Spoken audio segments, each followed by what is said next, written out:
శ్రీ విశ్వావసునామ సంవత్సర పంచాంగ శ్రవణ మహోత్సవ కార్యక్రమంలో మిథున రాశి వారికి ఎలా ఉండబోతుందో ఈ వీడియోలో సవివరంగా సంపూర్ణంగా తెలుసుకుందాం. మిథున రాశిలో ఏ నక్షత్రాలు వస్తాయనగా మృగశిర నక్షత్రంలోని 3వ పాదం, 4వ పాదం, ఆరుద్ర నక్షత్రంలోని 4 పాదాలు, పునర్వసు నక్షత్రంలోని 1, 2, 3 పాదములు కలిపితే మిథున రాశి. అలాగనే చాలామందికి పుట్టినటువంటి కాల సమయంలో డేటా బర్త్లో లేనటువంటి వారికి పేరు యొక్క మొదటి అక్షరాన్ని అనుసరిస్తూ ఆ రాశిని తెలుసుకునే ప్రయత్నం చేద్దాం.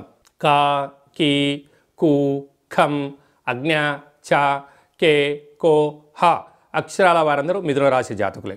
మిథున రాశి యొక్క అధిపతి బుధ భగవానుడు.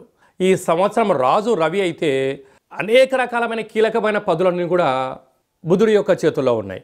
సస్యాధిపతి, పురోహితాధిపతి, గ్రామాధిపతి, రాష్ట్రాధిపతి, అనేక రకాలమైనటువంటి విదేశాంగాధిపతి కూడా బుధ భగవానుడే. కనుక మిథున రాశి వారికి గత 18 సంవత్సరాలుగా ఎదురు చూస్తూ ఉండబడినటువంటి ఇప్పుడు శుభ సమయం ఆసన్నమైంది అని చెప్పి గుర్తుపెట్టుకోగలగాలి.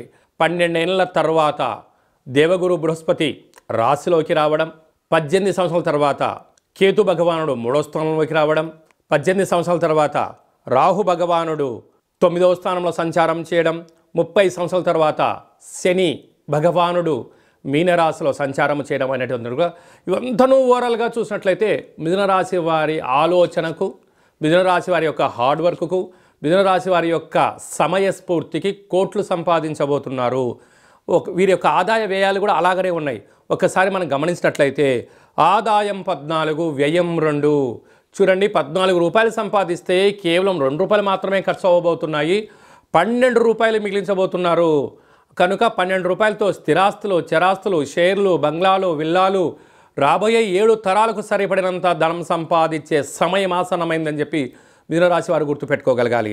అలాగే రాజపూజ్యం 4, అవమానం 3. మీ మాటకు ఎదురు లేదు, మీ మాట వేదం, మీ మాట శాసనం కాబోయే సమయం ఆసన్నమైంది.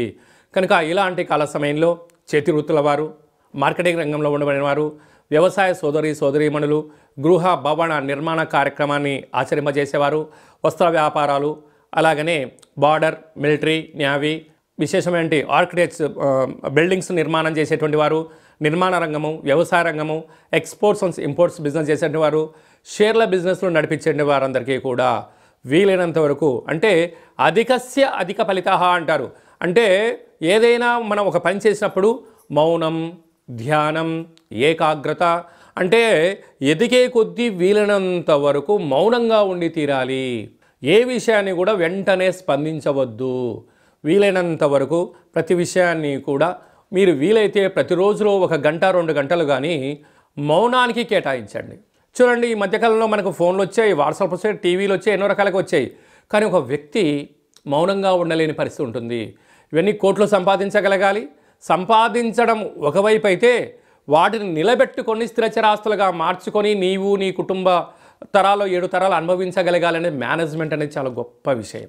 మనం ఈ మధ్యకాలంలో ఒక చిన్న విషయం, ముంబైలో ఒక స్కూల్ మాస్టర్ గారికి ఒక 5 కోట్ల రూపాయలైనటువంటి లాటరీ తగిలింది. వచ్చింది, తను ఎంతో సంతోషించాడు. కేవలం 2 సంవత్సరాలు తిరిగే లోపల మళ్ళీ తను తిరిగి ఎక్కడికి వచ్చాడు, మళ్ళీ ట్యూషన్లే చెప్తున్నాడు. అదృష్టం తలుపు తట్టింది, కానీ దాన్ని నిర్వహణలో వ్యసనానికి గురైపోయి, ఎలాంటి వ్యసనం? కీర్తి. అంటే అనేక ఎన్జిఓస్ వాళ్ళు, సంఘాల వాళ్ళు పిలిచి వీళ్ళు పిలిచి శాలువలు కప్పి సన్మానం చేస్తే అనవసరమైనటువంటి డొనేషన్లు ఇవ్వడం వలన తను ఎక్కడి నుంచి తన జీవితాన్ని ప్రారంభించాడో మళ్ళీ తిరిగి అక్కడికి రావడం జరిగింది. కనుక మిథున రాశి వారికి కీర్తికాంక్ష చాలా ఉంటుంది. కనుక ఆ కీర్తికాంక్షకు కళ్యం వేయగలగాలి అన్నట్లయితే ప్రతి బుధవారం పూట వీలైతే ప్రతిరోజు బుధహోరలో 1 గంట సేపు మౌనంగా ఉండే ప్రయత్నం చేయండి. అప్పుడు మౌనంగా ఉండడం వల్ల ఏమవుతుంది? నీతో నువ్వు మాట్లాడుకుంటావు, నీ అంతర్గతమైనటువంటి మనసుతో నువ్వు కరెక్ట్ చేస్తున్నావు, నువ్వు రాంగ్ చేస్తున్నావు అనేటువంటి విశ్లేషణ మన మనసులో కలుగుతుంది. కానీ మనిషి అనేవాడు ఏమైపోయాడు అంటే ధర్మాన్ని వదిలేసి, కర్మను వదిలేసి, అంటే రేపు ఏదో జరగబోతుంది అన్న కారణం చేత ఆందోళన, విపరీతమైన ఆవేశము, తనకు తెలియదు చెప్తే వినని పరిస్థితిలో ఉండడం వలన సర్వము పోగొట్టుకొని మళ్ళీ జీవితాన్ని ఎక్కడైతే ప్రారంభించామో అక్కడికి నిలబెడతాం. ఇది బాగానే ఉంటుంది. కానీ రోగాలు, వ్యాధులు, ప్రమాదాలు, ఆటంకాలు, పోలీస్ స్టేషన్లు, కోర్టు మెట్లు అనేటువంటివి ధర్మాన్ని వీడితే నిన్ను కబలిస్తాయి. ధర్మబద్ధంగా ఉన్నంత వరకే ఆ భగవంతుడి యొక్క వృక్ష నీడలో మిథున రాశి వారు ఉంటారు. కోట్లు రాబోతున్నాయి, కోట్లు సంపాదించబోతారు. సంపాదించిన తర్వాత దాన్ని మేనేజ్ చేసుకోవడం తెలియకపోతే సర్వము పోగొట్టుకునే పరిస్థితి ఉంటుంది. ఇన్ని వేల వీడియోలలో మీరు ఈ వీడియో చూస్తున్నారు అన్నట్లయితే బుధ భగవాన్ యొక్క ఆశీస్సులు మీ పైన ఉండబోతున్నాయి. కనుక వీలైతే ప్రతిరోజు లేక ప్రతి బుధవారము నెలకొకసారైనా ఓం బ్రాం బ్రీం బ్రౌం సహ బుధాయ నమః అనే మంత్రాన్ని 27 సార్లు వ్రాసి బుధ భగవాను యొక్క తులాభారంలో మీరు ఎప్పుడైతే పాల్గొంటారో, ప్రతి బుధవారం పెసరపప్పుతో కూడుకున్న ధాన్యాన్ని ఎప్పుడైతే తింటారో, వీలైతే ప్రతిరోజు పెసలను మొలకెత్తించి ఆ గింజల్ని ఎప్పుడైతే మీరు తింటారో, మేధాశక్తి, జ్ఞానశక్తి, అపారమైనటువంటి ఆయుధ సంపత్తి మీ దగ్గర ఉంటుంది.